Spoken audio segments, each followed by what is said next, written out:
Dans l'épisode de Demain nous appartient du vendredi 28 janvier, Lilian, Sylvain Le Gall, a pris la décision de ne pas se faire opérer. Il ne peut pas se permettre de rester alité pendant 1 an et demi.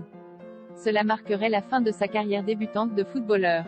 Et ce, malgré la mise en garde de Nor, Saël de Figueiredo, sur les risques de blessures qu'il encourt et qui pourraient survenir plus régulièrement à l'avenir. Une inquiétude pour son patient que remarque Bénédicte Honorine Magnier, qui va se charger de la rééducation du jeune homme. Elle conseille donc à sa collègue de ne pas trop s'impliquer. Sauf que Nor ne peut s'en empêcher. Ainsi, elle s'est précipitée pour réconforter Cédric, Julien Cheminade, sur le choix de son fils. D'autant que cela crée des tensions à la maison, Irène, Thaïs Corby, voulant absolument que Lilian se fasse opérer et ne cachant donc pas sa colère. Une conversation à cœur ouvert qui fait du bien à Cédric. Peu après, Lilian propose à Nor d'aller boire un verre ensemble, il veut la remercier et surtout mieux la connaître. Invitation qu'elle a réussi à esquiver. Rentrant chez elle, Nor révèle à Gabriel, Martin Mille, aux grandes dames de celui-ci, qu'elle a craqué sur quelqu'un mais refuse de lui dire de qui il s'agit.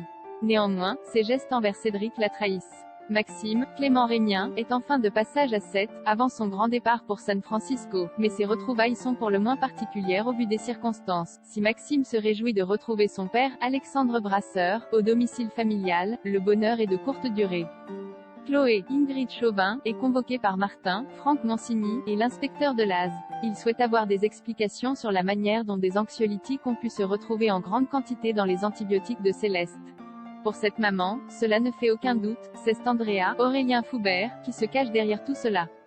Il veut se venger d'avoir été renvoyé. Sauf qu'il y a un hic, la première chute de Céleste date de bien avant le licenciement d'Andrea. Pire, les seules empreintes sur les flacons d'antibiotiques et d'anxiolytiques sont celles de Chloé.